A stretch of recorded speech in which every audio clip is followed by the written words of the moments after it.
রাসূল সাল্লাল্লাহু আলাইহি ওয়াসাল্লামের চরিত্র শ্রেষ্ঠত্ব। আনাস ইবনে মালিক قال كان رسول الله صلى الله عليه وسلم احسن الناس خلقا। হযরত আনাস ইবনে মালিক রাদিয়াল্লাহু তাআলা বর্ণিত, তিনি বলেন যে রাসূল আকরাম সাল্লাল্লাহু আলাইহি ওয়াসাল্লাম বলেছেন, তিনি ছিলেন সমস্ত মানুষের মধ্যে উত্তম চরিত্রের অধিকারী। আল্লাহু আকবার। তিনি ছিলেন কি? সমস্ত মানুষের মধ্যে উত্তম চরিত্রের অধিকারী। আল্লাহু আকবার। 100 মানুষের জীবনী লিখেছেন, এর মধ্যে কাফের, খ্রিস্টান, বৌদ্ধ, নাসারা গুলা পণ্ডিত রয়েছে, বড় বড় পণ্ডিত রয়েছে। যতগুলো গ্রন্থের সমস্ত পণ্ডিতের উপরে আমার নবী, আপনার নবী, বিশ্ব নবী, নবী মুহাম্মদুর রাসূলুল্লাহ সাল্লাল্লাহু আলাইহি ওয়াসাল্লামের নামটা সর্বপ্রথম এনেছে। সুবহানাল্লাহ। আখিরাতের মধ্যে আল্লাহর হাবিব সাল্লাল্লাহু আলাইহি ওয়াসাল্লাম শ্রেষ্ঠত্ব। সহিহ মুসলিম 5741 নম্বর হাদিসের মধ্যে এসেছে, হাদাসানি আবু হুরায়রা قال قال رسول الله صلى الله عليه وسلم। হযরত আবু হুরায়রা রাদিয়াল্লাহু তাআলা বর্ণিত, তিনি বলেন যে রাসূলুল্লাহ সাল্লাল্লাহু আলাইহি ওয়াসাল্লাম বলেছেন, আনা সাইয়্যিদু ওয়ালাদি আদম ইয়াউমাল কিয়ামাতি। আল্লাহ তাআলা কিয়ামতের ময়দানে আদম সন্তানদের মধ্যে আমাকে সর্বপ্রথম নেতা বানাবে। আল্লাহু আকবার। আখিরাতের শ্রেষ্ঠত্বের কথা বলতেছে আল্লাহর হাবিব সাল্লাল্লাহু আলাইহি ওয়াসাল্লাম।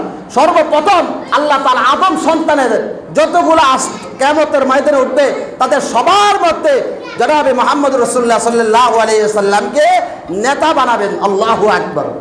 আউয়ালু মান ইয়ানশাক্কু আনহুল কবরু। আল্লাহর হাবিব সাল্লাল্লাহু আলাইহি ওয়াসাল্লাম বলেন যে সর্বপ্রথম কবর থেকে আমাকে উন্মোচিত করা হবে।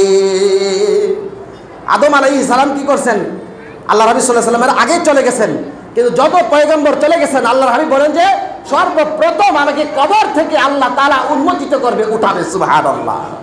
কত বড় শ্রেষ্ঠত্ব! মানে আখিরাতের মধ্যে আল্লাহ তাআলা শ্রেষ্ঠত্ব দান করেছেন। ওয়ানা শাফিউন। আল্লাহর হাবিব সাল্লাল্লাহু আলাইহি ওয়াসাল্লাম বলেন যে আল্লাহর হাবিব বলেন যে আমি সর্বপ্রথম উম্মতের জন্য শাফায়াত চাবো। আল্লাহ আমার উম্মতকে ক্ষমা করে দাও, আল্লাহ আমার উম্মতকে ক্ষমা করে দাও, মাফ করে দাও। আল্লাহর হাবিব সাল্লাল্লাহু আলাইহি ওয়াসাল্লাম বলেন ওয়ানা মুশাফফিউন। সর্বপ্রথমই আমার শাফায়াতকে আল্লাহ কবুল করবেন। সুবহানাল্লাহ।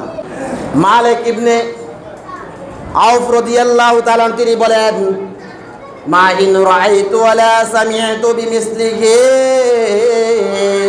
ফিন নাসি কুল্লিহিম বিমিসলিহি মুহাম্মদ। দেখিনি, শুনিনি, কানে কবু তাহার মতো মানুষ কুলে নাই রে কেউ মুহাম্মদের মতো। আল্লাহু আকবার। আমার নেতা আপনার নেতা কে? আমার নেতা আপনার নেতা বিশ্ব নবী মুস্তাফা। জোরে বলি, আমার নেতা আপনার নেতা বিশ্ব নবী মুস্তাফা।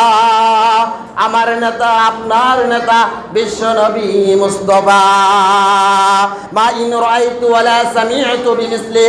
দেখিনি, শুনিনি, কানে কবু তাহার মতো মানুষ কুলে নাই রে কেউ মুহাম্মদের মতো। আছে? আছে? তার চেহারার দিকে তাকাইলে কাফেররা বলতো লা ইলাহা ইল্লাল্লাহু মুহাম্মাদুর রাসূলুল্লাহ। তার কথা যদি শুনতো, এরকম ভাবে দাওয়াতের কথা শুনতো, সাথে সাথে বলতো লা ইলাহা ইল্লাল্লাহু মুহাম্মাদুর রাসূলুল্লাহ।